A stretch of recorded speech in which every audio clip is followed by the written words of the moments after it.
Со денешното пуштање во употреба на локалниот пат до Суво грло се заокружуваат напорите на локалната самоуправа за создавање услови за подобар живот во руралните средини во Лакавичко. Еве денеска имаме среќа нови луѓе да им дадеме шанса и надеж да обстојат на своите предедовски огништа, да ги обноват своите куќи, да се вратат, затоа што овде има идеални услови за сочарство, за полјоделство, за лозаровоштарство. И лично мислам дека тоа нека биде поттик да го развиват ова село и овој крај, затоа што на Штип и на Македонија треба здрава храна, а тука има идеални услови за такво нешто.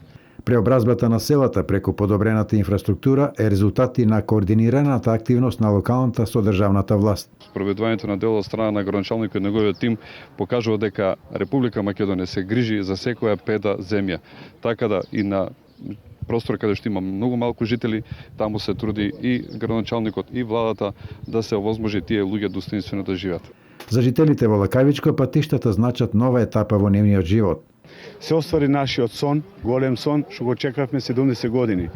И сме благодарни на владата на Република Македонија и на градоначалникот и на советниците од општина Штип. Ние пред неколку години лувавме тука со патот, немавме никаков премин, по 2-3 месеца немаме.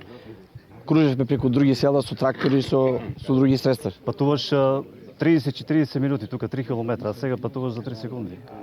Но патот до Суво грло е само еден од многуте проекти кои Штипската локална самоуправа ги има реализирано во овој регион. Го направивме патот до Горачино, некаде исто така околу 4 км. Потоа патот до езерото Мантово, 6 км. Пат и улица до селото Лесковица, некаде околу 2 км. Направивме и обновивме патот до селото Пиперово, некаде околу половина километар. Направивме патна инфраструктура во село Долани, некаде околу километар и пол. Моментално го завршивме патот до селото Пухче, 3 км. Останува се направи преминот преку реката Кривела Кавица. Направивме проект за изработка на пат, изградба на пат до селото Степанци од 1,5 км. Тие ќе користат и овој пат до селото Суво грло. Направивме проект за изработка на пат од село Горачино до Танатарци во должина од 1,5 км. Во овој мит се асфалтираат сите улици во селото Селце, каде правиме и спортски терени. Во село Лакавица ќе се асфалтира спортскиот терен. Во село Драгоево комплетно ќе ги асфалтираме сите улици и пат до манастирот Свети Спас. Во наредната фаза следува проект за водоснабдување преку изградба на канал од Мантово до селото Софилари. Инаку досега за различни инфраструктурни зафати во Лакавичко се инвестирани над 4 милиони евра.